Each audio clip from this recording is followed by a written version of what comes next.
as the president of basketball operations. I mean, besides his sharp wit and friendly demeanor, Morey is most famous for his analytics-driven small ball approach in Houston and the wit, both the analytics and the wit.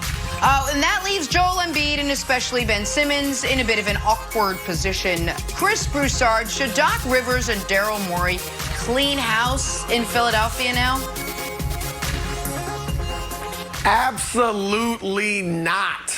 I've said for the last year or so that whoever the next coach of the Sixers is should be given at least one season, or really one season, to see if he can maximize Embiid and Simmons together. Okay, get them playing great basketball together. Doc Rivers is a guy who has respect of players. He's a guy who understands how to use big men. So I think he will make Joel Embiid a better all-around player. His numbers might not be as high as they've been in the past, but I think he'll be more effective and dominant as a player with Doc Rivers. Doc has obviously coached Rajon Rondo and Chris Paul. He should be able to coach Ben Simmons. And Tobias Harris had his best seasons in LA with the Clippers under Doc Rivers as the third option. So give Doc the chance to put this team together, at least a season, because their problem has never been lack of talent.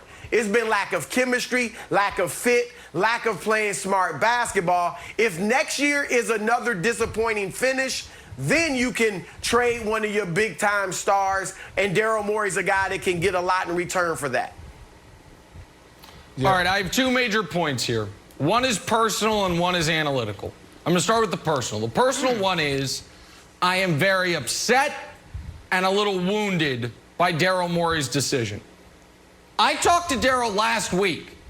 I thought I had convinced him to take a year off, relax, chill out, and he and I had agreed that this coming basketball season, we were going to potentially call basketball games together on Twitch. I was already setting out a schedule, thought the whole thing was coming together. And then I got the Woj alert. Daryl didn't even give me a heads up that my big plans have been blown up and he's going to run the Sixers. So I'm mad at Daryl personally. Analytically, I think this is super exciting for Sixers fans, and I want to correct a myth. Daryl Morey is not married to small ball. Daryl Morey is married to maximizing the talent of your best player. The reason the Rockets played the way they did was because of James Harden's unique and specific skill set. Now, Wilds, Daryl Morey's never going to emphasize long twos. He's never going, there are going to be certain things that are standard. But you know what's better than a three in the NBA? Layups and free throws. And you know who's really good at getting those? Joel Embiid. And you know where the Sixers have been awful the last few years? Finding the complementary pieces. And Daryl's better at that than any GM in basketball. He found Montrezl Harrell in the second round, found Chandler Parsons in the second round, found Clint Capella at the end of the first round, finds minimum contract guys that end up becoming rotation players. So while I have my own qualms with Doc, he's obviously better than Brett Brown. Daryl Morey, I believe, is the best executive in the NBA. I understand Masai Ujiri would say, give me a break. It's just my personal opinion. I think this is a massive upgrade from what they had off the court. And if you're a Sixers fan, of course you stand pat with Simmons and Embiid for now until you see what Daryl surrounds them with, Wilds. Yeah, I think Daryl needs to go to the poster shop and get a poster of Tim Gunn that says, make it work. Because he's got to make Embiid and Simmons work. And because you know what? They're not that far off. Dan Devine wrote an article, and I'll just pull my favorite quote from it. It says, as popular as it's been on this website and elsewhere to insist that the gargantuan Embiid-Simmons pairing is fundamentally flawed and incapable of success in the modern NBA, the Sixers still outscored opponents by about 2 points per 100 possessions when that pair shared the court, even during a disappointing season. If you take Horford off the court, Broussard, they get even better. So here's the thing. You got to make Embiid and Simmons work. But I don't think you can make Horford work, and I don't think Daryl can do it either. So I think you got to start. The first calls he starts making, it's like, where's Horford going? And that, dial up the trade machine. Is it tough. Horford back to Boston for Gordon Hayward?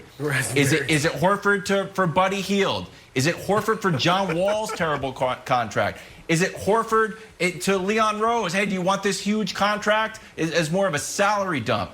I don't think Horford's in the plans. If I was Horford, I would spend more time at IKEA getting small furniture that's mobile, a little bit of investment, because I don't think he's long for there, Brandon. Yeah, well, when we say blow it up, right? I'm looking at two players. I'm looking at Embiid and Simmons.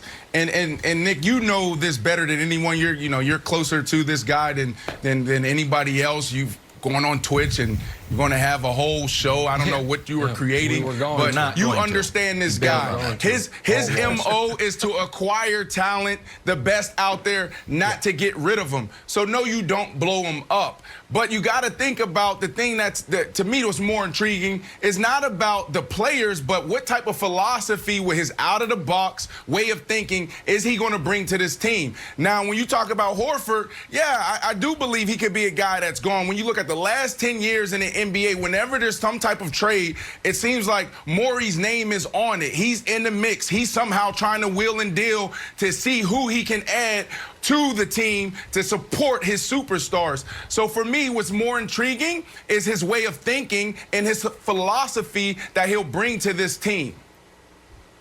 And I'm going to add something else, Broussard.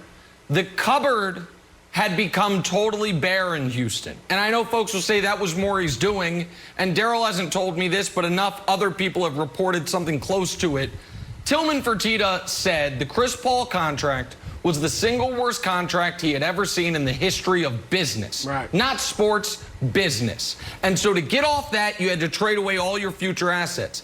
He goes to Philly, which has a surplus of second-round picks and all of their own picks moving forward. They traded away this year's first rounder, but they have a new first rounder coming in. So moving forward, your powder is dry, so to speak, to be able to make moves. Now, the salary cap situation is a bit of a mess because of the Harris and Horford contracts that you guys talked about, Broussard.